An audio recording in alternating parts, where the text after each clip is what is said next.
चारों तरफ देश में हंगामा है। छोटे छोटे स्कूल कॉलेजों से बच्चे निकल रहे हैं कि हमारे यहाँ टीचर नहीं है, हमारे यहाँ लाइट नहीं है, हमारे यहाँ पानी नहीं है, हमारे यहाँ शौचालय नहीं है, हमारे यहाँ टीचर हैं तो किताबें नहीं है, किताबें हैं तो टीचर नहीं है, और टीचर हैं तो पढ़ाई में नकल हो जाती है, कहीं पेपर लीक हो जाता है, और पेपर पास भी कर लिया, 10वीं 12वीं का बोर्ड एग्जाम भी दे लिया, तो 10वीं 12वीं की जो एग्जाम के मार्क्स हैं वो कहीं जुड़ते ही नहीं है।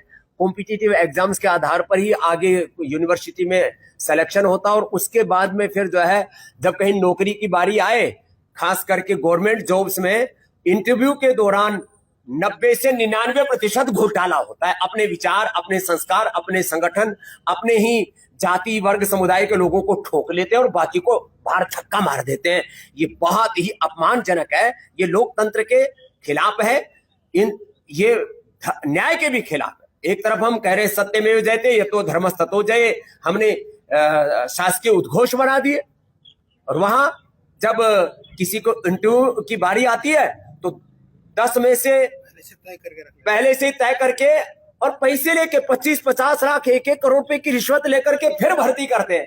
अब ऐसे ही आंदोलन करना पड़ा तो देश कैसे चलेगा? इसलिए भाई सुधर जाओ, नहीं तो देश में आंदोलन और ज्यादा भी हो सकते हैं। आंदोलन के नाम पर मैं अराजकता, अनार्की का समर्थक नहीं हूं, लेकिन भाई ये बात तो जरूर है, देश में घपला भी बहुत है।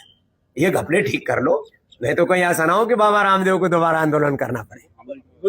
देश केवल कुछ राजनीतिक पार्टियों का नहीं है, देश केवल सत्ता पर काबिज लोगों का ही नहीं है, कुछ एमएलए एमपी या सीएम या पीएम का, प्रेसिडेंट का ही नहीं है। देश 145 करोड़ भारतीयों का है। जो अधिकार और जो कर्तव्य इस देश के प्रधानमंत्री और राष्ट्रपति के हैं, उतने ही ऊंचे कर्तव्य और उतने ही अधिकार इस देश के प्रत्येक नागरिक के भी है। इसको कहते हैं स्वतंत्रता, और ये अधिकार देता हमारा संविधान।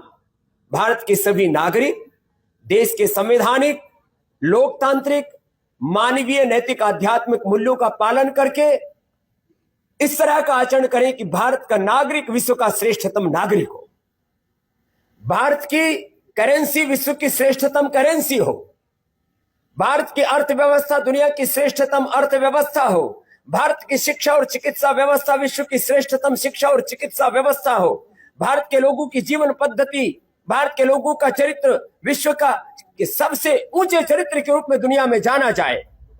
इसको कहते हैं एक भारत श्रेष्ठ भारत का निर्माण, एक स्वस्थ, समृद्ध, संस्कारवान, परम वैभवशाली, विकसित भारत का निर्माण। ये मात्र सपनों से नहीं होगा।